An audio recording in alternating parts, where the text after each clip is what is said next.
All of his co-workers were gone. What could it mean? Stanley decided to go to the meeting room. It takes a lot of humility to carry a bucket so magnificent. Stanley checked his ego and then proceeded on. Stanley clutched the bucket tightly to his chest and entered the door on his left.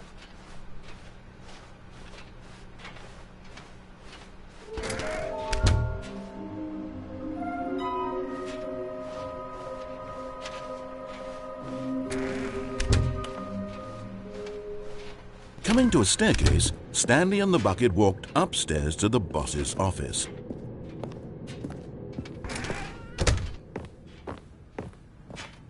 Stepping into his manager's office, Stanley was once again stunned to discover not an indication of any human life. Crushed by the weight of this revelation, Stanley may have broken down into an emotional dumpster fire if not for the soothing presence of the bucket. Even now, in his darkest of hours, did the bucket's warmth and guiding light pierce the dark clouds of confusion and chaos. It would be with him always. The bucket would, and he knew it. The two of them were inseparable. At this point, Stanley was so absorbed in the tender spiritual connection he shared with the bucket that he didn't notice the keypad behind the boss's desk. Nor in his bliss of simply being near the bucket did he have any notion that the PIN number for the keypad was 2845.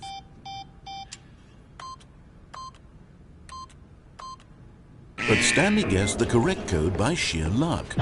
Was it that the bucket knew all along? Was the bucket guiding him? Yes, this is certainly the most logical explanation.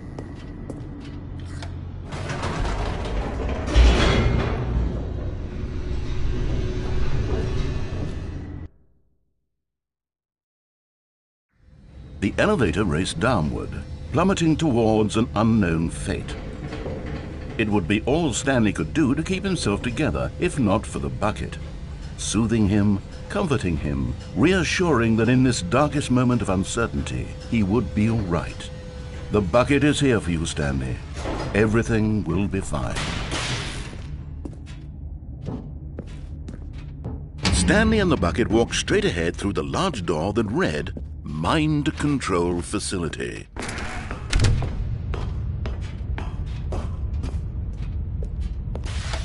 The lights rose on an enormous room packed with television screens. What horrible secret did this place hold? Stanley and the bucket both wondered to themselves.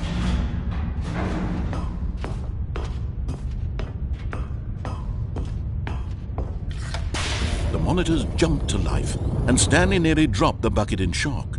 Everyone in the office was being videotaped, monitored like guinea pigs.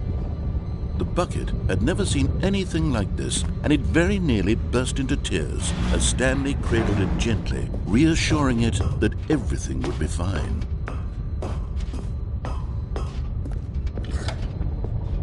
Was the bucket under the mind control facility's influence as well?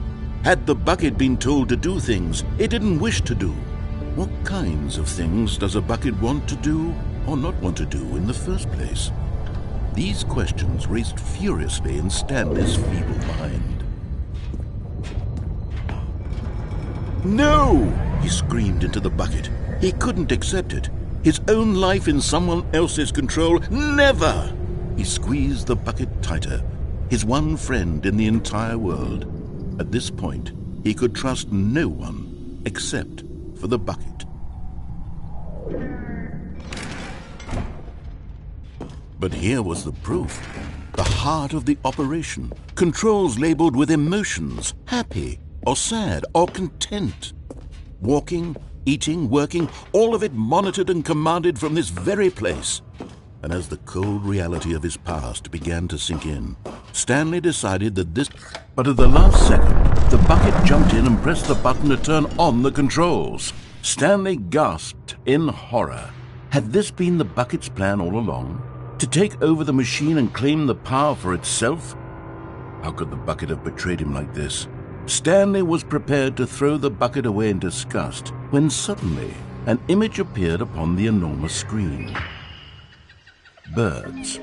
Silly, silly birds. The control buttons became active again.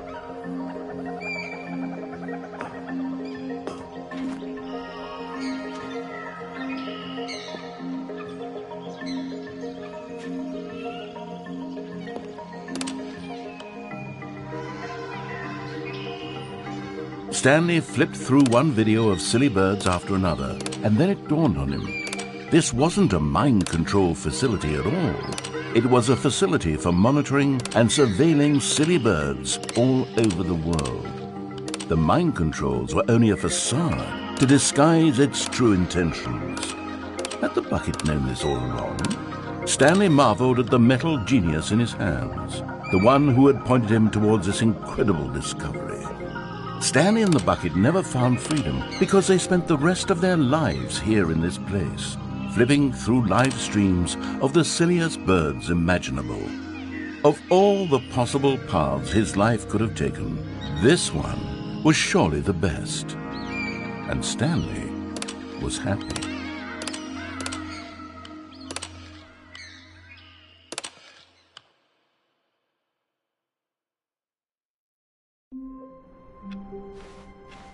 All of his co-workers were gone. What could it mean?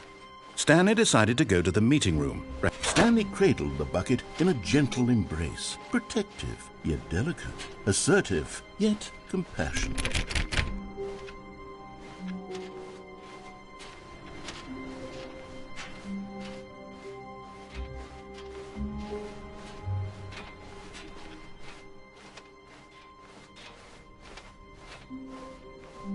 Stanley clutched the bucket tightly to his... This was not the correct way to the meeting room, but Stanley had felt the bucket calling to him, telling him that the employee lounge was simply the place to be.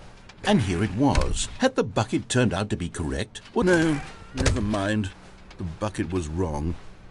Stanley took the door on his left to go back to the meeting room. No, said the bucket. Don't go to the meeting room. Go somewhere else. A cargo lift. Good, said the bucket. Now ride the lift all the way to the top. There's something up there I need you to do. Stanley did not question why or how this bucket was speaking to him.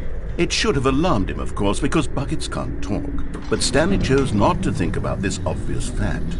He was firmly convinced that the bucket had spoken to him, and he unthinkingly did whatever the bucket asked.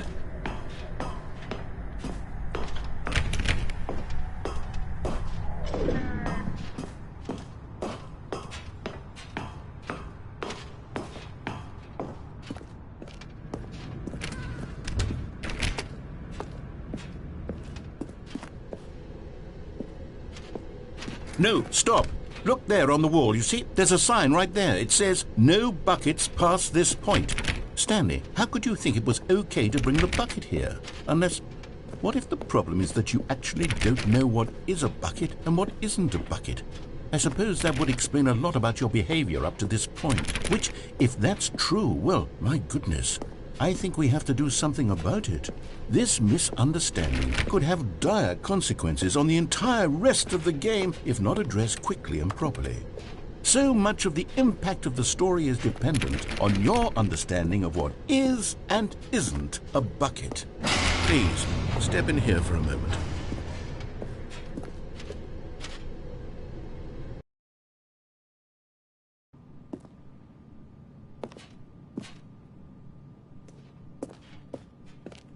Now then, I'm going to run you through some test scenarios, and you'll tell me whether or not the thing I'm showing you is a bucket. Simple enough, right?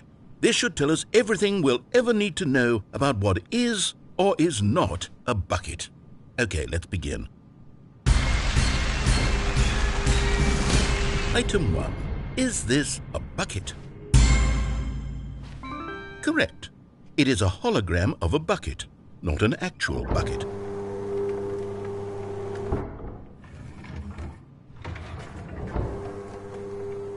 Item 2. Is this a bucket? Correct. It is a 3D printed recreation of a bucket, not an actual bucket.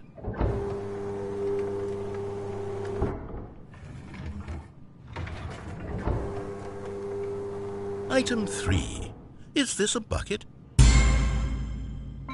Correct. This is a bucket.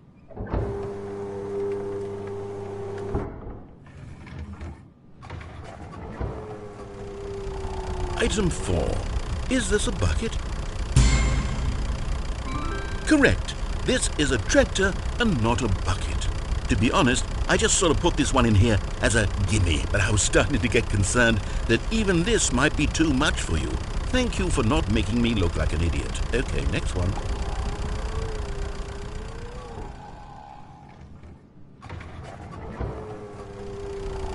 Is this a bucket?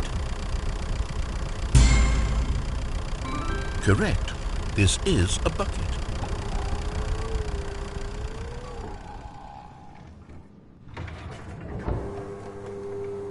Item 6. Is this a bucket?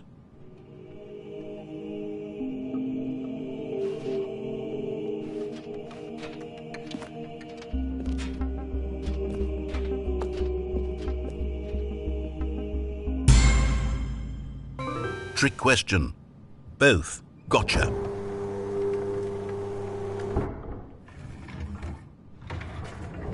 Item... Wait, hold on. I can't find the next one. Let me see. It should be around here somewhere.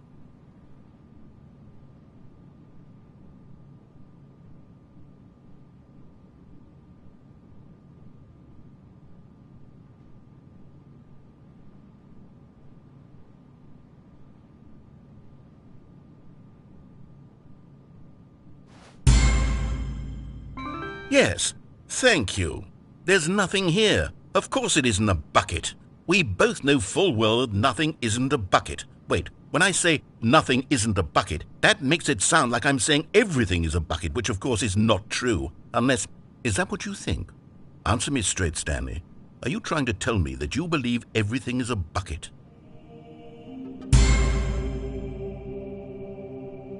You know what? I'm too confused to even sort it out. I've lost all sense of perspective. What is a bucket? What isn't a bucket? Mere moments ago I could answer these questions with confidence, and yet now I'm somewhat adrift. Do any of us know what a bucket is? Am I a bucket? Stanley, I can't keep doing this.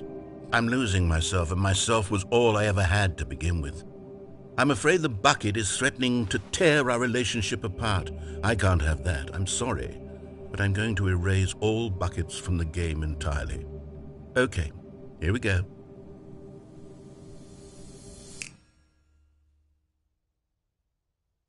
What happened? Is everything gone? Why did everything disappear? Wait, was everything a bucket? Every single thing in the game was a bucket. Oh my God, I had no idea. How could... except me. I'm not a bucket after all. And you, Stanley, you're still here. You're not a bucket either. Oh, this is wonderful news. We're not buckets. Yes, I actually feel much more at ease right now. It's delightful to get some clarity on that issue, but it doesn't change the fact that we haven't got a game. So, tell you what, I'll reset everything and we'll put back all of the buckets, okay? And we'll know that it's all a bucket. But if you run into anyone else, maybe don't mention that. Who knows what that information might do to a person? All right, here we go.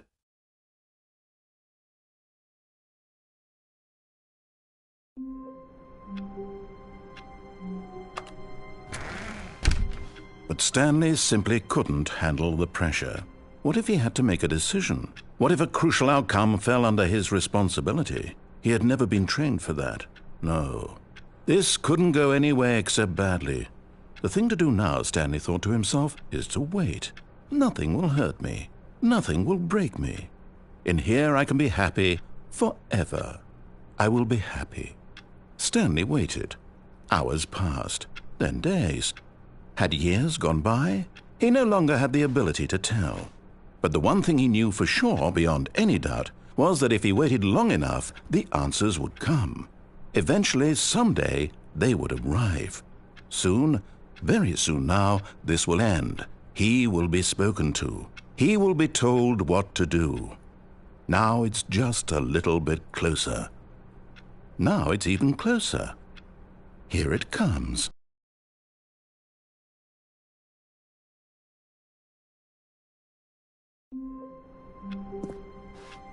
All of his co-workers were gone.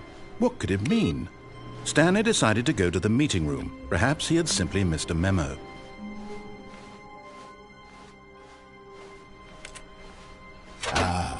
Stanley's bucket, the only co-worker he would ever truly need. Stanley clutched the bucket tightly to his chest. This was not the correct way to the meeting room, but Stanley had felt the bucket calling to him, telling him that the employee lounge was simply the place to be. And here it was. Had the bucket turned out to be correct? No, never mind. The bucket was wrong. Stanley took the door on his left to go back, and so the two of them detoured through the maintenance section and walked straight ahead to the opposite door.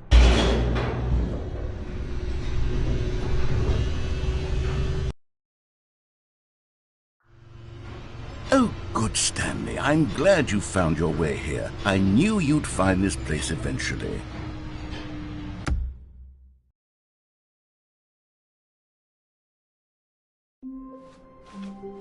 Stanley knew the office layout like the back of his hand. It was only a matter of time before he found the others, wherever they were. Is Stanley, without the bucket, really Stanley at all? No, surely not. Stanley clutched the bucket tightly to his chest and entered the door on his left.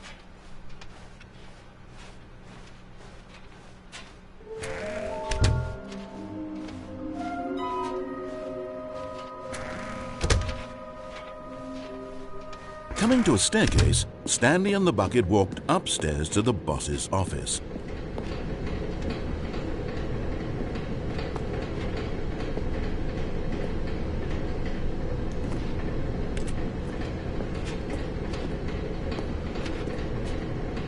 But Stanley just couldn't do it. He considered the possibility of facing his boss, admitting he had left his post during work hours. He might be fired for that. And in such a competitive economy, why had he taken that risk? All because he believed everyone had vanished? His boss would think he was crazy. And then something occurred to Stanley. Maybe, he thought to himself, maybe I am crazy. He looked down at the bucket in his arms. Am I crazy? He asked the bucket. The bucket returned his gaze, but said nothing at all. That's strange, Stanley thought. Usually the bucket is a source of guidance and wisdom for me in difficult times such as these. He held the bucket close, yet felt none of its familiar reassurance and comfort. And that's when Stanley realized, this isn't my bucket. It's just a normal, everyday bucket. Someone else's bucket, perhaps. How did I end up with someone else's bucket? This is all terribly wrong. Surely no good would come from this. Who knows what sorts of bizarre hallucinations Stanley might experience without the psychologically grounding presence of his bucket. And indeed, now he noticed that the rooms were repeating, which was, of course, very odd. And now he felt himself floating off the ground. Oh, gracious, he exclaimed. Without my bucket, I've gone truly mad. Where is it? I must find it. Far off in the distance now, he heard it, calling to him. Stanley! Stanley, it's me, the bucket. Could it truly be? He rushed forward from room to room, passing by one bucket after the next. None of them were his. None of them were his special bucket. Come to me, Stanley. Find me. He had to find the bucket. He had to return to his old friend. It was the only way to truly restore his sanity. And then suddenly, he froze dead in his tracks. He knew where the voice of the bucket had been coming from. The real bucket was inside of him all along. It was incredibly painful. Stanley doubled over in agony and blacked out.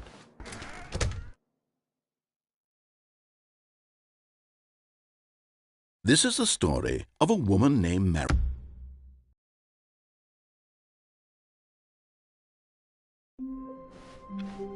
All of his co-workers were gone. What could it mean? Stanley decided to go to the meeting room. As Stanley lifted his bucket, he felt a connection to all buckets everywhere.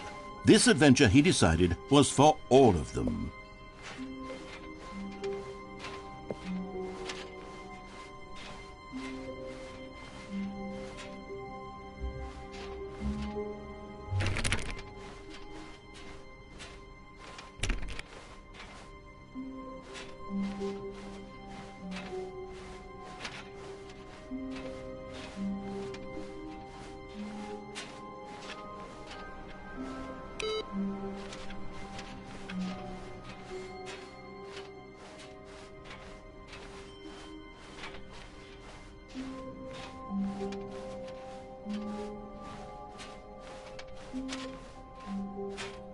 Stanley clutched the bucket tightly to his chest and entered the door on his left.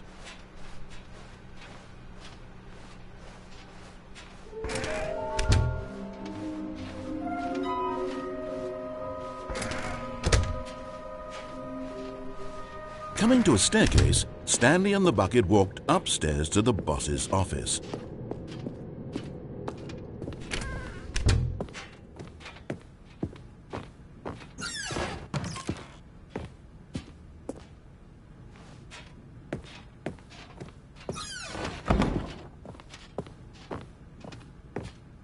Stepping into his manager's office, Stanley was once again stunned to discover not an indication of any human life. Crushed by the weight of this revelation, Stanley may have broken down into an emotional dumpster fire, if not for this. But Stanley guessed the correct code by sheer luck. Was it that the bucket knew all along? Was the bucket guiding him? Yes, this is certainly the most logical explanation.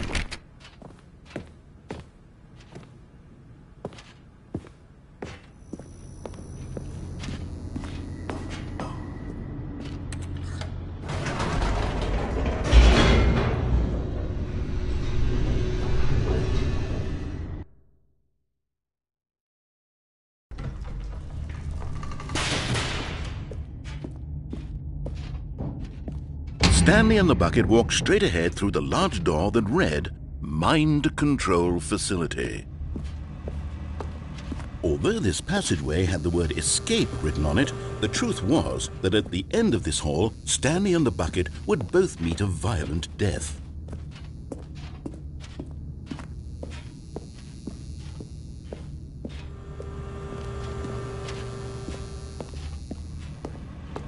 But of course, Stanley and the bucket thought better of it and realized they simply had too much to live for.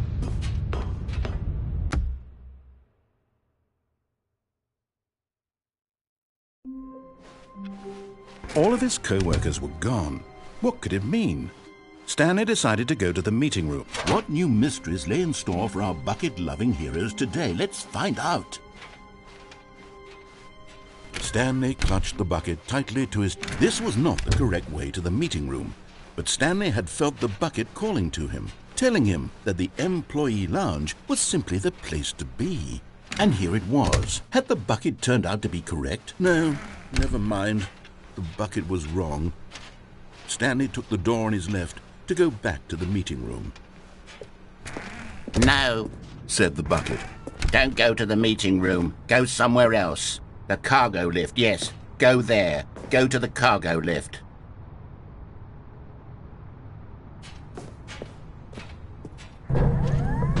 Good, said the bucket.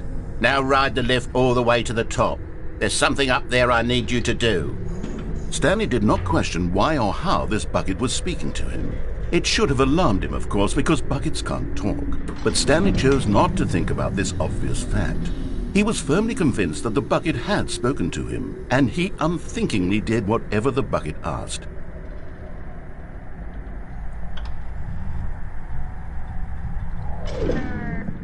In here, said the bucket. Go into this dark room over here. Stanley once again obeyed blindly.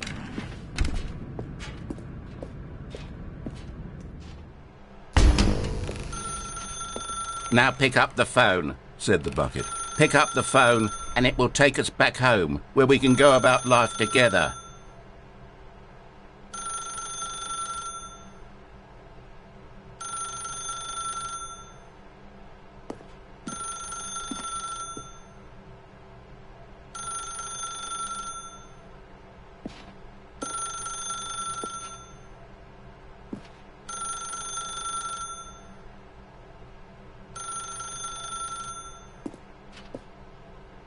Whoa, hold on. Why did you unplug the phone? Were you trying to resist the bucket's orders? Stanley, I was joking. Obviously, the bucket isn't talking to you and telling you to do things. Buckets can't talk. It was a joke. Don't you get the joke? It's funny, Stanley. A talking bucket. Can't you see?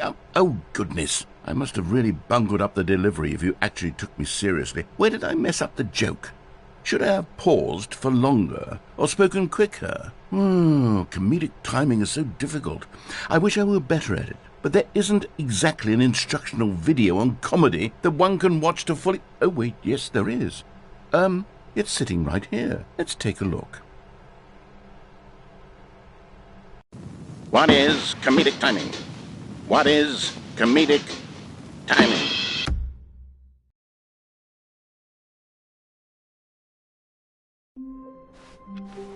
Just a step through this door, Stanley thought to himself. That's all I need. If I can make it through this door, I can make it through them all.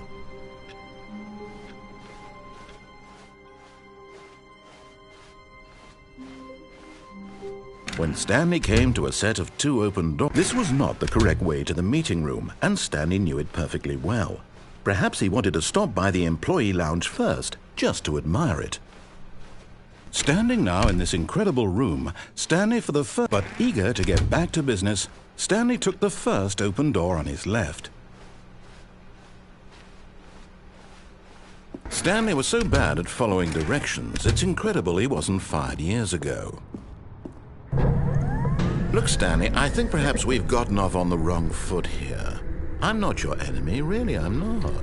I realize that investing your trust in someone else can be difficult, but the fact is that the story has been about nothing but you all this time. There's someone you've been neglecting, Stanley. Someone... What? Really? I was in the middle of something. Do you have zero consideration for others? Are you that convinced that I want something bad to happen to you? Why, I don't know how to convince you of this, but I really do want to help you, to show you something beautiful. Look, let me prove it. Let me prove that I'm on your side. Give me a chance. Now listen carefully, this is important.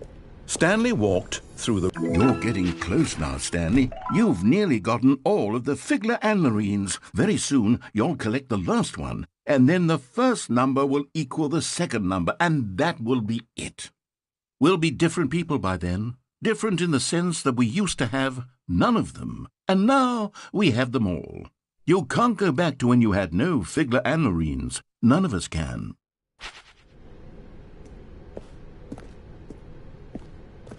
Oh, thank God you are willing to listen to me. Do you see that I really have wanted you to be happy all this time? The problem is all these choices. The two of us always trying to get somewhere that isn't here. Running and running and running, just the way you're doing right now. Don't you see that it's killing us, Stanley? I wanted to stop. We would both be so much happier if we just stopped. And I think I have a solution. Here, let me show you.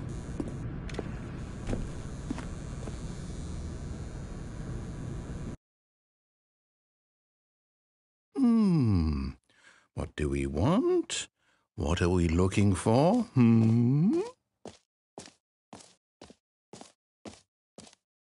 Here. Yes. Oh, it's beautiful, isn't it?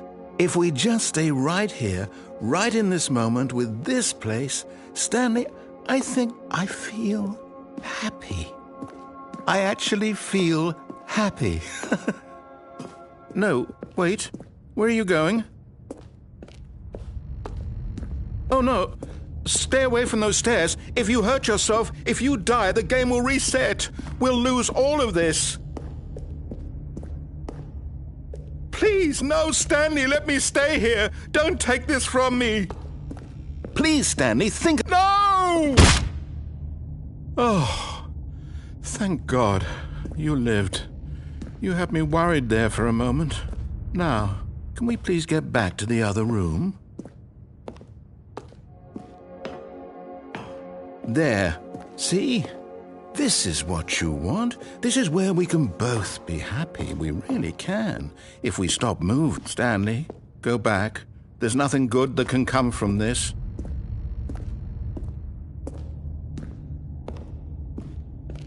No. No, no. What are you doing? Do you just not believe me? What can I say to convince you?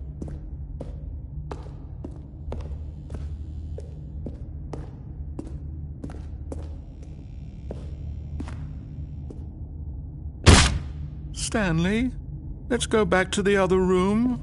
Can you do that for me? My God, is this really how much you dislike my game? That you'll throw yourself from this platform over and over to be rid of it? You are literally willing to kill yourself to keep me from being happy. Am I reading the situation correctly? Or maybe you're just getting a kick out of it. I don't know anymore. I just wanted us to get along. But I guess that was too much to ask. It looks like you wanted to make a choice after all. Well, this one is yours.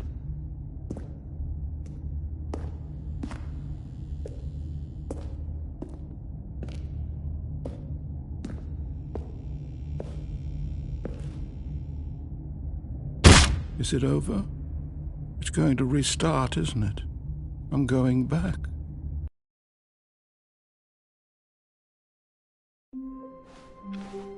I can't wait to tell this story to my co-workers, Stanley thought. How amusing they'll find it.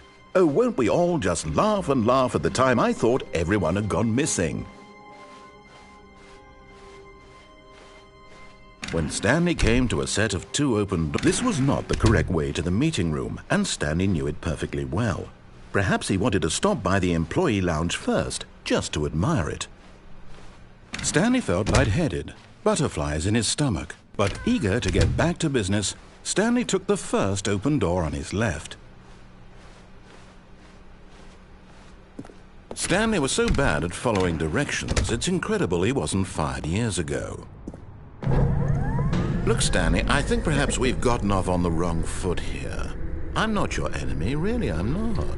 I realize that investing your trust in someone else can be difficult, but the fact is that the story has been about nothing but you all this time. There's someone you've been neglecting, Stanley. Someone you've forgotten about. Please, stop trying to make every decision by yourself. Now, I'm not asking for me. This is it, Stanley. Your chance to redeem yourself.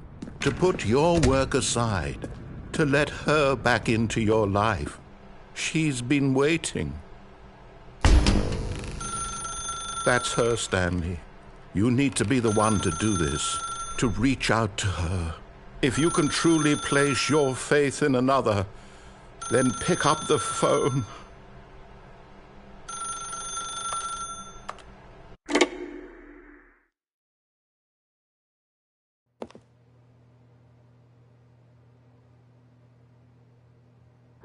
Is that you? Hold on, sweetie. Sorry to keep you waiting. I'm just pulling the bread out of the oven. All right. Okay, there we go. All right, now, I want you to come in and tell me all about your day. Gotcha. Oh, come on. Did you actually think you had a loving wife who'd want to commit their life to you? I'm trying to make a point here, Stanley. I'm trying to get you to see something. Come inside. Let me show you what's really going on here. This is a very sad story about the death of a man named Stanley.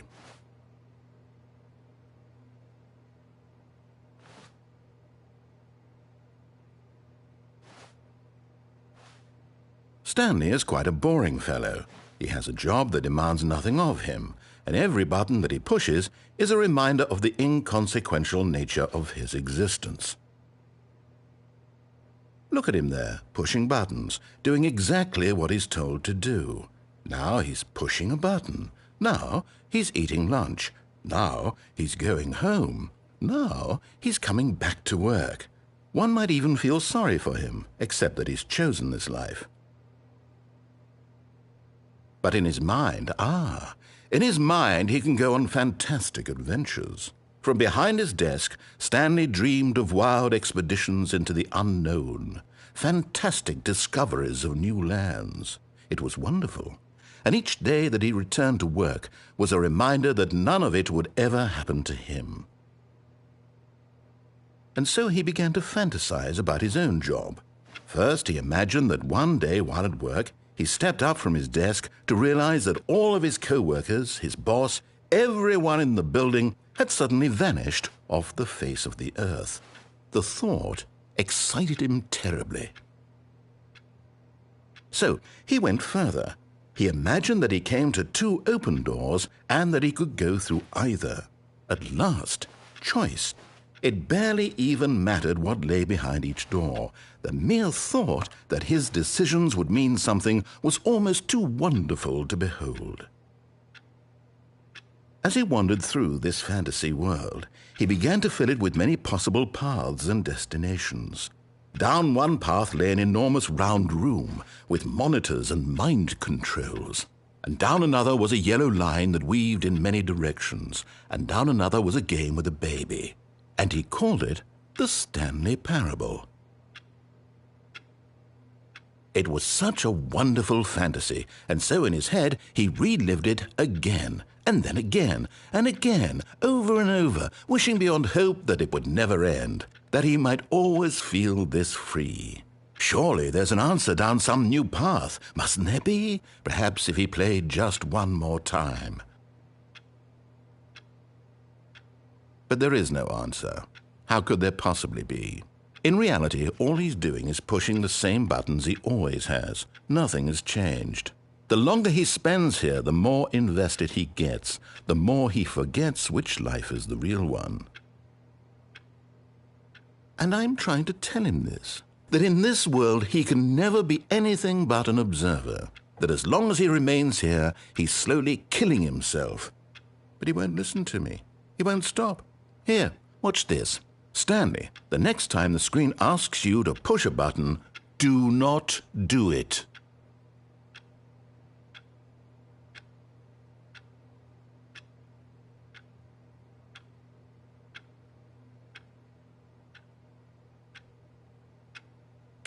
You see?